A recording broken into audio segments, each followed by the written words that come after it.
Hello everyone, once more welcome to my channel Aryan Coaching Center, in which I am going to teach you today gravitation, in which the present topic is Kepler's laws of planetary motion, in which first law I had already told you yesterday, and today we are going to study about second law of planetary motion.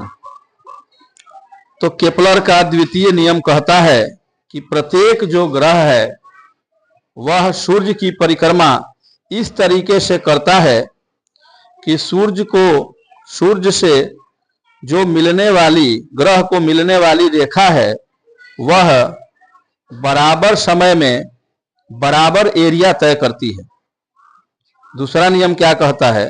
Kepler second law states that each planet revolves around the sun in such a way that the line joining the planet to the sun sweeps over equal areas in equal intervals of time. तो दूसरा नियम यह बताता है कि प्रत्येक वह ग्रह जो सूर्य की परिक्रमा करता है वह सूर्य की परिक्रमा इस तरीके से करता है कि उस ग्रह का सूर्य से जो मिलाने वाली रेखा है वह बराबर समय में बराबर दूरी तय करता है, बराबर क्षेत्रफल तय करता है। तो हम लोग जानते हैं कि कोई ग्रह जो है सूर्य की परिक्रमा एलिप्टिकल ऑर्बिट में करता है और सूर्य जो है उसके फोकस में होता है। अब चूंकि जो ग्रह से मिलाने वाली रेखा है, ग्रह और सूर्य से जो रेखा मिलती है, तो सूर्य जो है वह बराबर समय में बराबर क्षेत्रफल तय करता है। इसका अर्थ यह हुआ कि जब कोई ग्रह सूर्य के नजदीक होता है तो उसकी गति तेज होती है, वह तेज गति से चलता है, और जब वह सूर्य से दूर होता है तो ग्रह का गति जो है वह स्लो हो जाती है। यानी जब ग्रह सूर्य के नजदीक होता है तो तेज गति से वो चलता है, और जब ग्रह सूर्य से दूर जाता है तो उसकी गति स्लो हो जाती है। तो इसको समझने के लिए हम लोग एक डायग्राम देखते हैं। डायग्राम से यह ज्यादा क्लियर होगा। ये हमारा इलिप्टिकल पाथ है। इस इलिप्टिकल पाथ पर ग्रह जो है वह गति कर रहा है। ये हमारे सन हो गए, और ये कोई प्लेनेट है।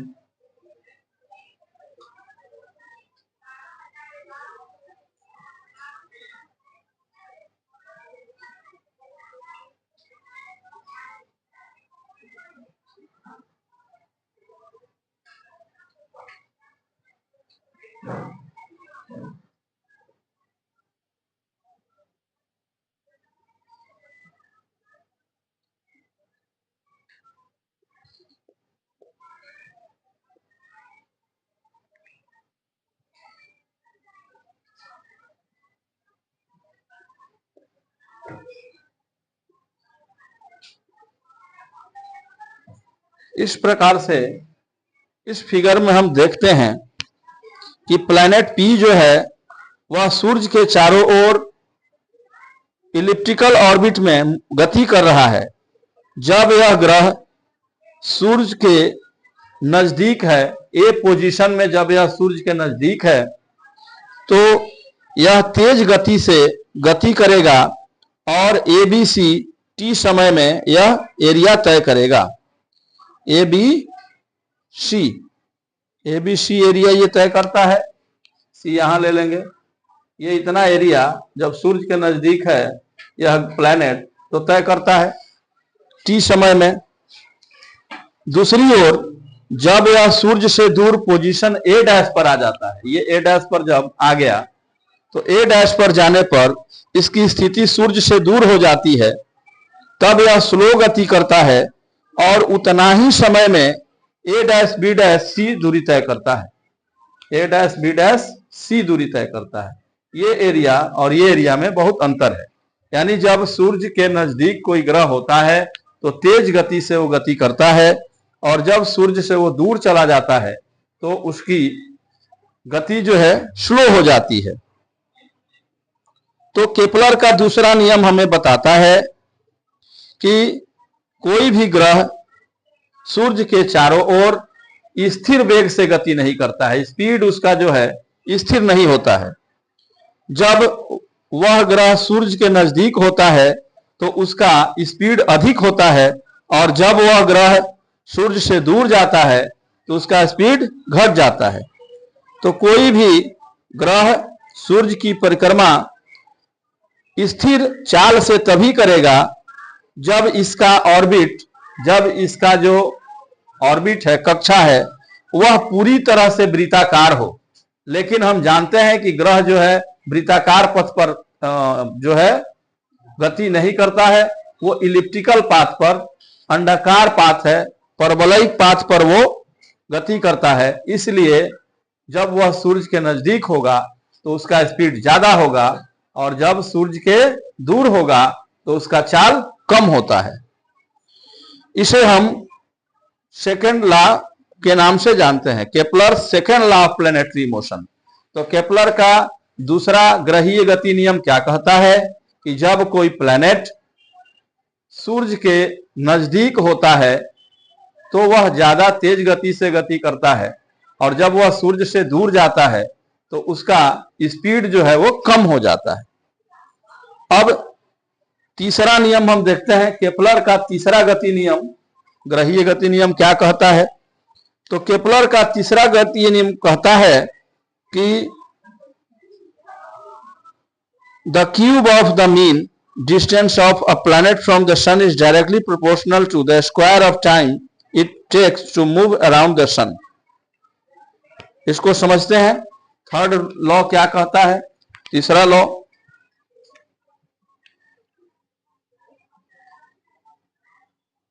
The cube of the mean distance of a planet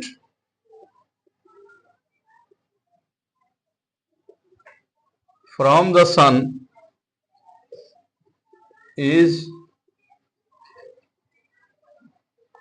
directly proportional to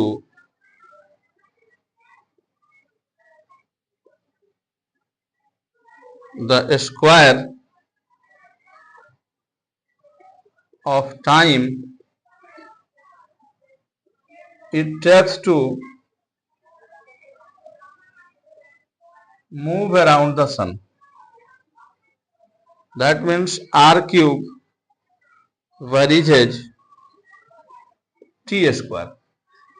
तो मीन डिस्टेंस का क्यूब, जो माध्य दूरी है, ग्रह के माध्य दूरी का घन, mean distance of cube of the mean distance किसके डायरेक्टली प्रोपोर्शनल है, स्क्वायर ऑफ टाइम। तो R cube proportional T square, यानी जो माध्य दूरी है, माध्य दूरी का घन उस प्लैनेट के द्वारा लगने वाले समय के स्क्वायर के बराबर होता है।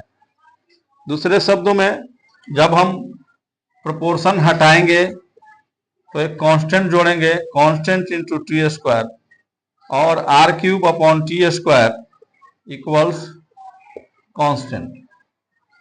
ये हमें एक रिलेशन मिलता है जहां आर क्या है, mean distance of planet from the sun, T क्या है, time period of the planet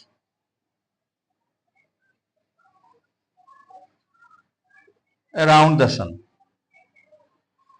तो इस तरह से हम लोगों ने केपलर के तीनों ग्रहीय नियमों का बारी बारी से अध्ययन किया, जिसमें पहला नियम क्या बताता था कि जो ग्रह हैं वह सूर्य के चारों ओर इलिप्टिकल ऑर्बिट में परिक्रमा करते हैं, और सूर्य जो है वह उस इलिप्टिकल ऑर्बिट के दो में से एक फोकस पर स्थित होता है। दूसरा इसका नियम कहता है कि प्रत्येक प्लैनेट जो है, जो सूर्य की परिक्रमा करता है, वह परिक्रमा इस प्रकार से करता है कि सूर्य से मिलाने वाली जो रेखा है वह बराबर समय में बराबर क्षेत्र तय करती है।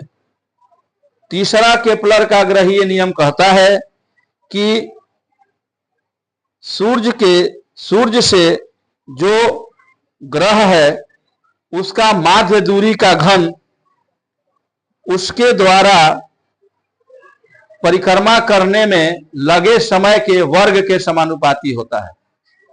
That means R cube varies T square. तो जब वेरिजेज का चिन्ह हटाएंगे, एक कांस्टेंट जोड़ना होगा, R cube equals constant into T square. तो R cube upon T square, इसका वैल्यू कांस्टेंट आएगा। आर क्या है? Mean distance of planet from the sun. T क्या है? Time period of the planet around the sun. तो इस तरह से ये तीन हमने देखा केपलर का प्लैनेटरी मोशन। तो केपलर ने प्लैनेटरी मोशन का व्याख्या किया है, लेकिन प्लैनेट के मोशन के बारे में यह थ्योरी पूरी तरह से व्याख्या नहीं कर पाती है। न्यूटन ने यह बताया कि ग्रहों की जो गति होती है वह ग्रेविटेशनल फोर्स के कारण होता है, जो सूर्य के द्वारा उसे प्राप्त होता है।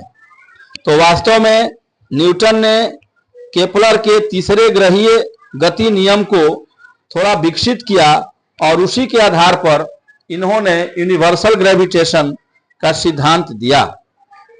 तो इस प्रकार से हमने देखा कि केपलर के ग्रहीय नियम क्या है।